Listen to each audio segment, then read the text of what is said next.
So we have the Small Business Assistance Program that links these small businesses to subject matter experts.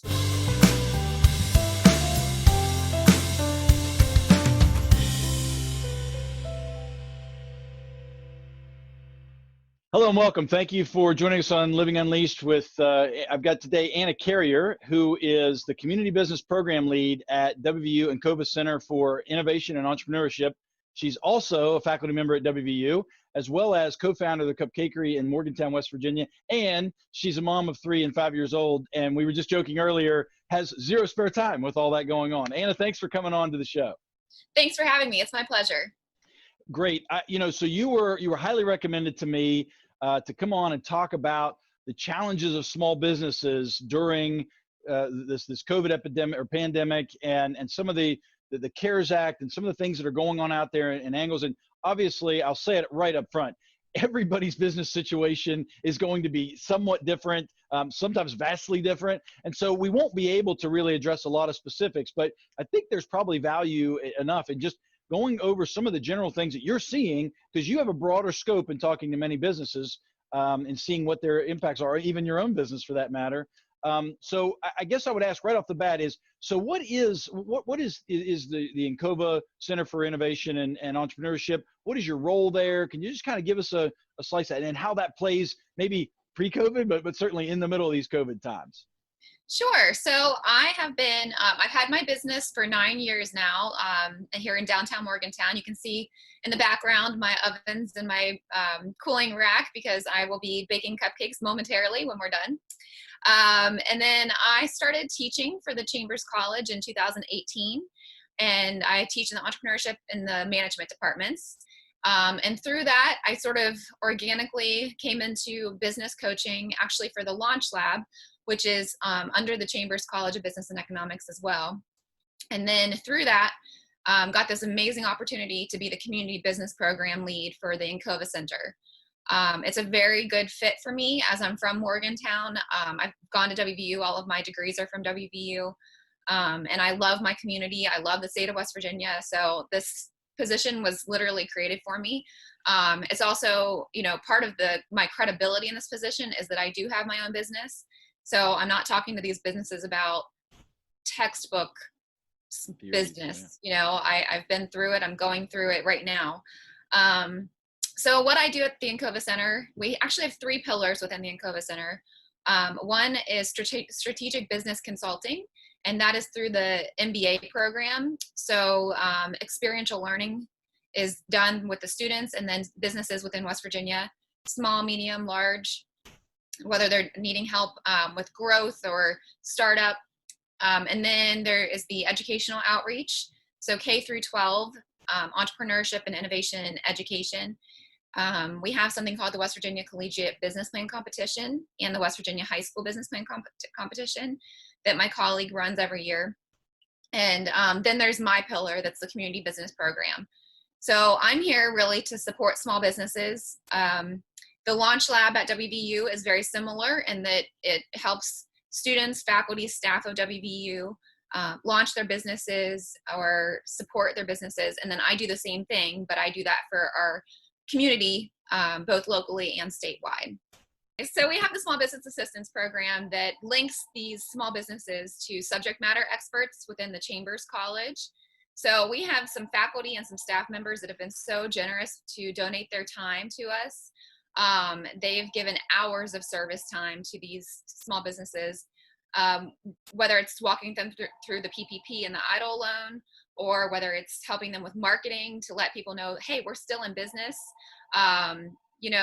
Whether it's whether they need help with digitization or technical support. We really have the resources to help these small businesses. So it's been really cool to see that from the Chambers College. We've also launched, and we just finished actually a webinar series. We did 7 webinars in 7 days called Coming Back from COVID. And we had all sorts of subject matter experts speaking on reopening private practice, reopening restaurants, how to pivot manufacturing, everything you can imagine. So that was really cool too. And in the midst of that, I've been able to see kind of what these businesses are going through.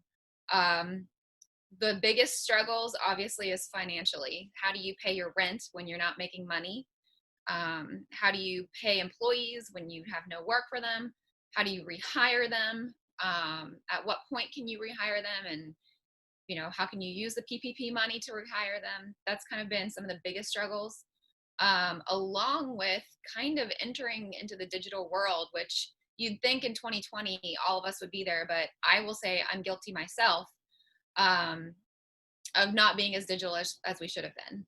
So it was a great way to snap us into reality and make us move into online ordering, more efficiently. We were doing it before in a very kind of, rugged way, but now it's much more efficient.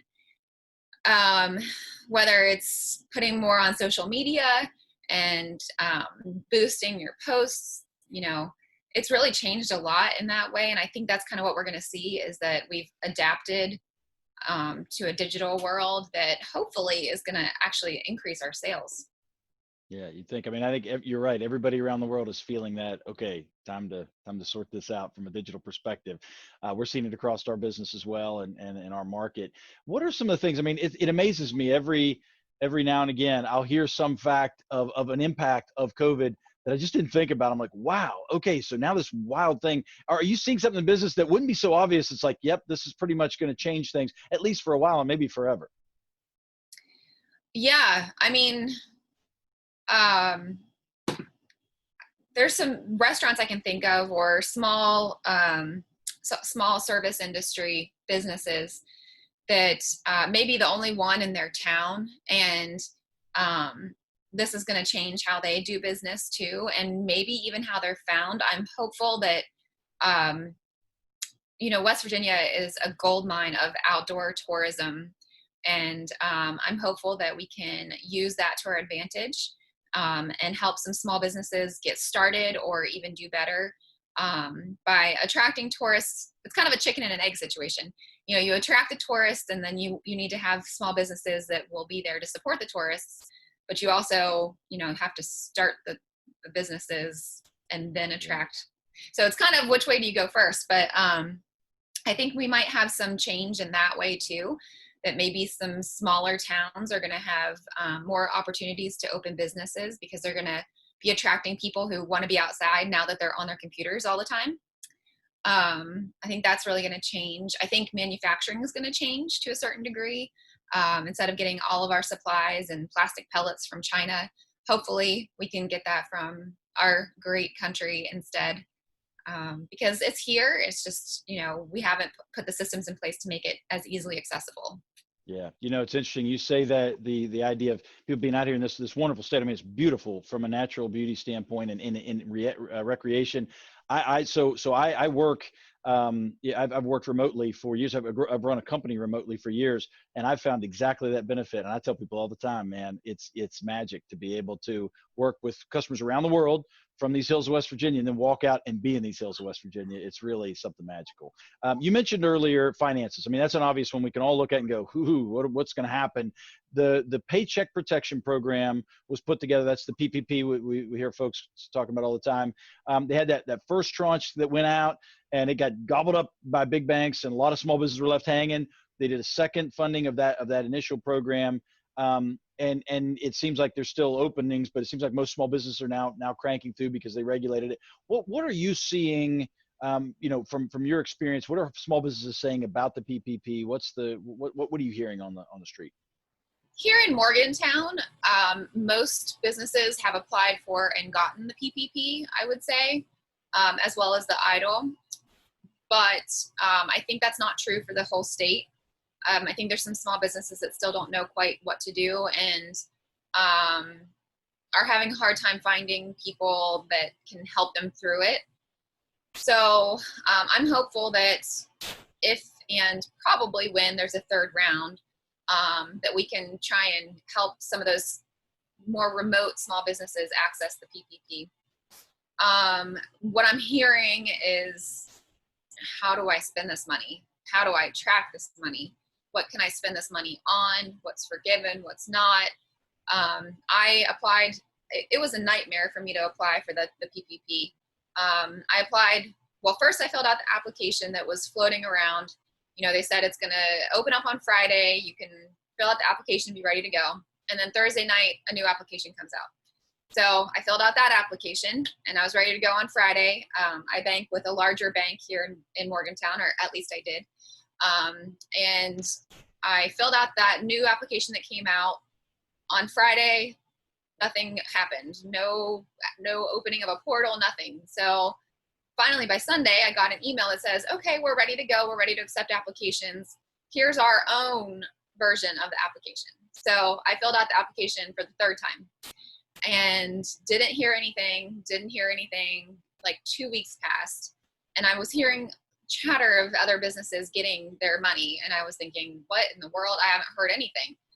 So actually found a Morgantown bank that I had heard was very helpful and asked them, can we fill out this application with you also? And they said, yes, that's fine. If you haven't been looked at or approved through the other bank, you can fill it out here and then we'll just basically cancel out the other one. And that's really important because I think early you could only, you're stuck at banks, and then they relieved that restriction if you can only apply at one bank, and so you can apply at others. And maybe a lot of small business owners don't know that, and they're still sitting in the queue at a large bank potentially. I think you're right. Yeah. And I have tried to recommend this bank actually to all of my small business colleagues because they've been so helpful in this area. And I filled out the application for the fourth time for that bank and actually got it within we got approved in 1 day and our money in 3 days. Oh, wow. So, awesome. that part of it was a good experience. The first part of it was quite a struggle and concerning to a certain degree. So, yeah.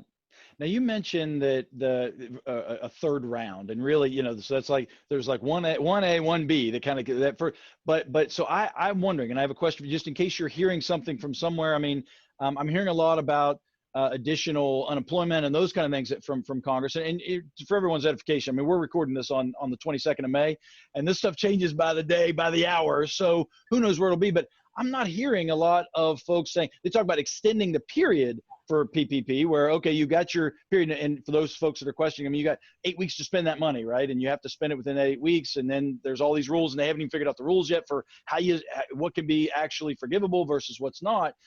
But I haven't heard people saying, okay, we're going to do a third tranche and an additional funding. Have you heard, is there conversation like that happening at leadership, at least maybe if folks you've run into, or do you expect that to happen? Honestly, I don't know the best answer for that. I certainly think that if this virus rears its ugly head again in the fall, I think that there will have to be another round. I'm not sure if there will be a third round before that. But there are so many small businesses that haven't gotten this money. So, and they have to have it or they're going to fail. So I definitely think it's something in consideration. I don't think that they're just ignoring that, they being the government. But I mean, I don't know anything more than you do. I just know that there are other assistance programs now opening up also. There's some grant programs. Banks are actually trying to help it with some small grants too. So maybe there won't be another PPP per se, but there will be other opportunities for funding. Yeah, I wonder what it will look like. Let's say we get into the fall and we can open, that's great, but that doesn't mean we're right back up to 100% economy. We won't be, and the recovery may be long, maybe short. Who knows? And everybody, you got really smart people who are really trustworthy on complete opposite sides of what they think is going to happen. But it is. I wonder. Oftentimes, loans are based on assets or revenue. And if businesses have gotten so far a few months in with very little revenue, how are banks going to justify, and how are they going to? It's really crazy. And I'm hopeful we recover quickly, but we all do, of course. But there's a lot there. But there's another program, and you mentioned other programs, but one of the ones that was kind of talked about early on was this EIDL program, the Economic Injury Disaster Loan, which is typically reserved for floods and fires and major events in singular areas. And this was opened up to everybody. It was initially advertised as up to a $2 million loan, $10 million grant like that. That has not went that way. Now the PPP was through banks kind of oversaw by the SBA. This is a direct SBA program. What are you seeing happening there in that whole mess? Because it really is confusing for small businesses, I think. It is. We applied to the EIDL, and you could get $1,000 per employee that you had Right. when you closed your doors, basically. So I think a lot of businesses have gotten that, and there's way less restrictions on that, which is a good thing. There's some bridge loans also that the SBA has worked on and made available. So, there are other funding opportunities. Back to your earlier question, I do think they're going to have to change restrictions on the PPP, and I think that's going to happen.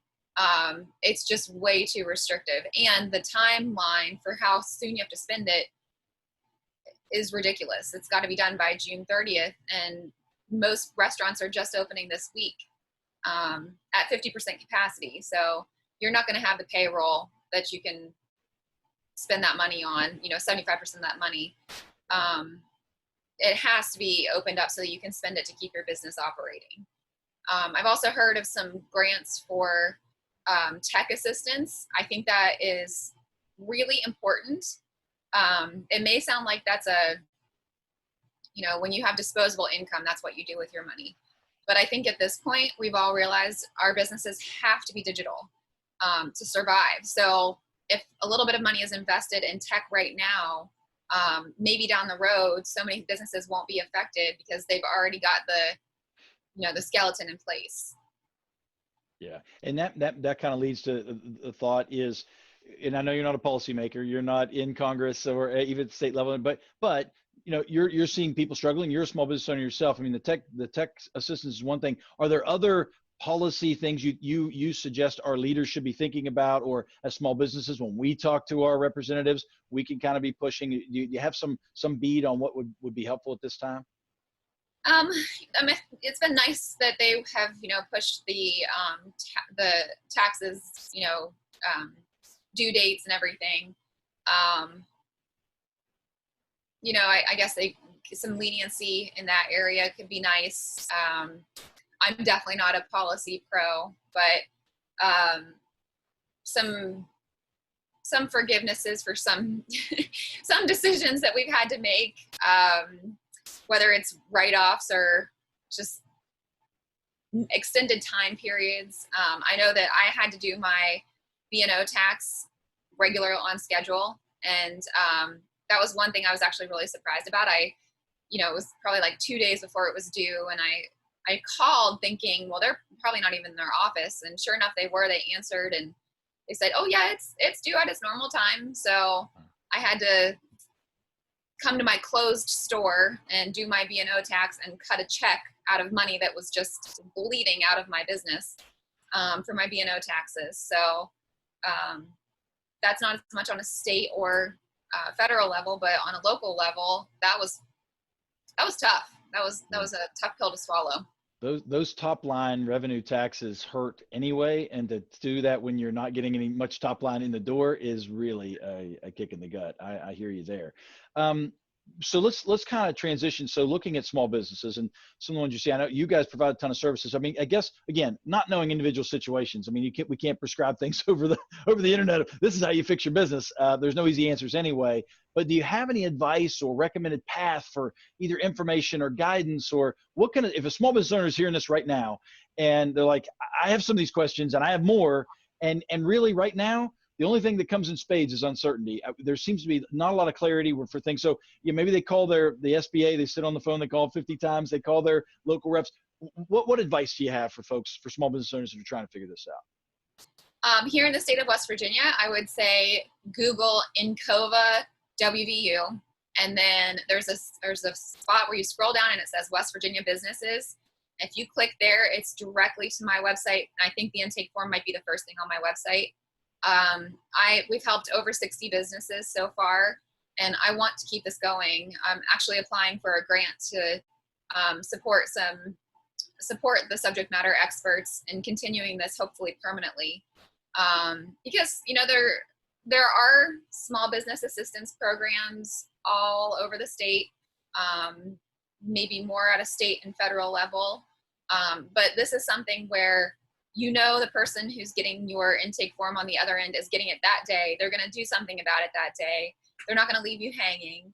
So with that, let's talk about what individual businesses can do. I mean, they may be hearing this stuff and they have questions like, yes, that's exactly my challenge, or maybe other things. And again, knowing that everybody's idiosyncratic business has just that. I mean, all kinds of differences and things.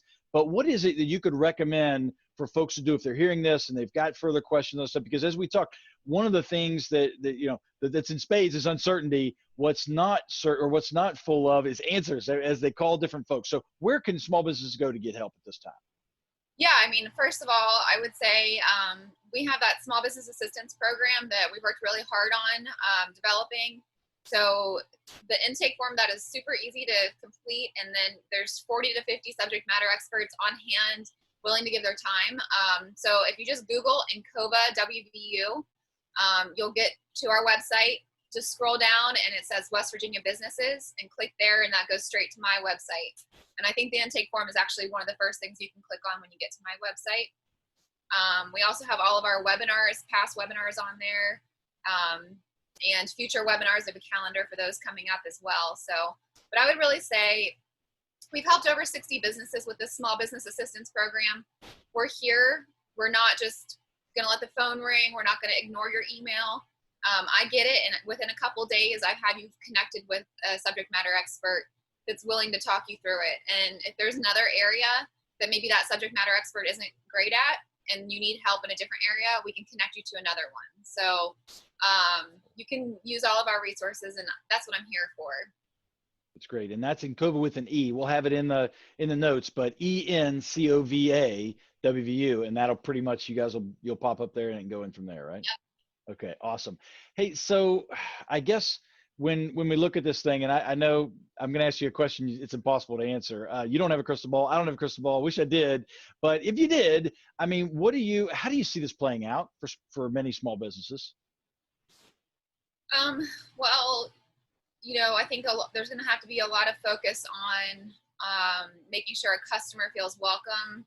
But the other thing I've sort of noticed in my own business is that customers have been really excited to support us and have been really friendly and happy to get out of the house. They're ready to support local businesses. So I honestly feel like maybe the relationship between businesses and customers is going to get even better. We want their business and we want to make them happy. They want to get out of their house and they want to support their local businesses. So that's a very broad, high level assumption I'm making, but it's something I've noticed in my business as well as a couple of other local businesses. I think customer service is going to be a big change, hopefully for the best. And then the way we practice is going to be different. I know it's going to take a while for us to trust being close to one another again. And that's okay. I think as long as you have all of the right steps in place for customers to feel safe and for us to feel safe as well as our employees. We're going to have to think of some different and new innovative ways to make money. So, for instance, for me, maybe I need to come up with a package that I can sell that's, the batter, the cupcake liners, and the icing for, if this happens again, parents who are home with their children have something to do with their kids one day and they could take it with them. That's a different way for me to make money than how I have made money, but it's an idea. So we've got to be innovative. We've got to think outside the box on what we can do with the skills we have and ways to use the employees that we have and keep them around. So those are a couple of my ideas. Yeah. I think that's a great idea. And that level of thinking, I got to tell you, when this, it was a Saturday. I don't remember which Saturday it was, early on in this thing, when it was really clear, okay, the economy was going to shut down. This virus was out going to kill some folks and who knows how many and all of that. I was really angry. And one of the things I let myself get mad. I set my timer. I get really mad. I feel sorry for myself. I do whatever I need to do. All those things. As an entrepreneur, it just comes. As a person, it happens. I wrote this long, scathing letter of why I hate it and what I'm hopeful for and gratitude, everything in between. But at the end of that, I found we can't, as business owners, be victims. We can't approach this as we're victims and the government's on us and this pandemic's on us and our customers don't like it. we've got to be innovative. I love your attitude towards that. I think that goes a long way, regardless of the specific solutions that any business comes up with. The attitude change really matters. And I think that comes through in our products, our offerings, our services, and to our customers. I think it's really important. So I would, and to that point, I guess, this is a tough situation. Globally, it's a tough situation, and in our generation, it's maybe the toughest situation generally around the world. So, but I always try to find what's the bright points, what's the grace, what's the gratitude, where's the lemonade out of lemons here. What are you seeing, or what are you taking and saying? Look, I know it's a horrible pandemic, people are dying, and it's bad, and people are losing jobs and depression and all kinds of things going on. But what are some bright things we can take out of this? I think first and foremost, I am guilty of this myself, but I feel like we were all in this whirlwind, just spinning, going as fast as we possibly can, filling our schedules, not stopping to think for a moment, finding even an hour to sit and think about your business is like just sitting and thinking. That's not something that I have time for. But this has all made us just push the pause button. You've got to stop, you've got to slow down and retool your business. This is the opportunity to do that. Whether it's a startup, which maybe they had a plan in mind and now their plan's completely shifted, or a business like mine that's been around for almost 10 years, businesses do get stagnant.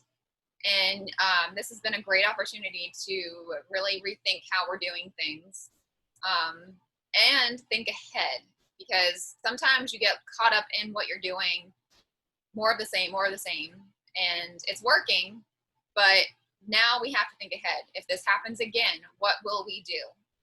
If something, I actually, in one of my entrepreneurship classes, was teaching about Black Swan events.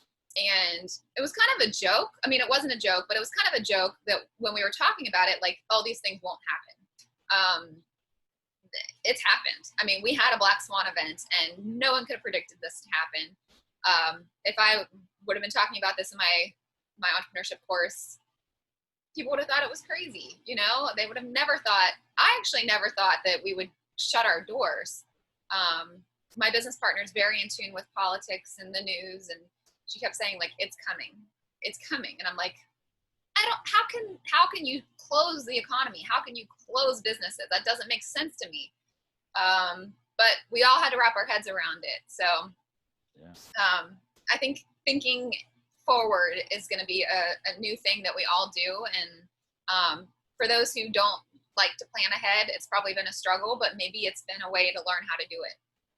Yeah, that's a great point. And I think one of the things I'm trying to take away from too is let's be a little more thoughtful about opinions that are out there, because there were some people who did predict exactly this. Now they didn't. Now, well, the Black Swan event comes with what happened with the oil crisis and Russia and Saudi Arabia doing their thing and everything else, and how all this played out. I mean, the culmination of that is unbelievable. But we all could have been doing some things to be a little more prepared and ready with PPE, with testing kits, in our own businesses, our digital strategy, to your point. And so I'm trying to take this. Okay, is it the environment? Is it something else? What else is there that I should be preparing for as a business owner? And I think that's important. Let me ask you one last question, and we'll let you go. I know you got cupcakes to make. There are folks that may be listening right now and watching right now who aren't business owners, but they're interested in all that, and they want to support their business, their local businesses and small businesses out there. Obviously, buying from them is probably the most important thing, but are there other things they can do, other ways they can help support their small business owners? Yeah, I mean, just spreading the word that we're open, first and foremost. That's kind of hard right now. We're open to a certain degree. A lot of businesses' hours are different now. Some people are, today we were able to open restaurants to 50% capacity. So spreading the word that businesses are open. Also, I think that all of us we know we have to step up our game. Not that we didn't always want to make the best product or service that we ever had, but being able to reopen and having to offer to less amount of people at a time, you have to have an even better product or service.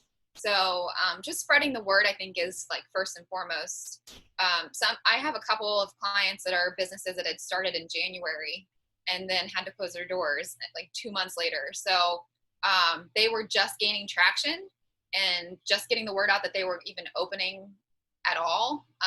So helping people know that business is actually going to open now. and here's what they're really good at. And emphasizing maybe the more unique factors of each business. You know, we kind of all were competing against each other, and now we really don't have to, because we all need to fight for each other. So one restaurant might be really good at this, and one restaurant might be really good at this. Let's just emphasize what we're all really good at and all win. Yeah, it's a great way to put it. Anna Carrier, Community Business Program Lead at the Encova Center for Innovation and Entrepreneurship, faculty member, co-founder of the Cupcakery in Morgantown, and mother extraordinaire. I appreciate you coming on the show. I appreciate all that you're doing for the small business community here and at large. Thank you and good luck. And I'm going to be coming up to get some cupcakes soon. Thank you. That sounds great. Thank you so much. I really appreciate you having me on here. Absolutely.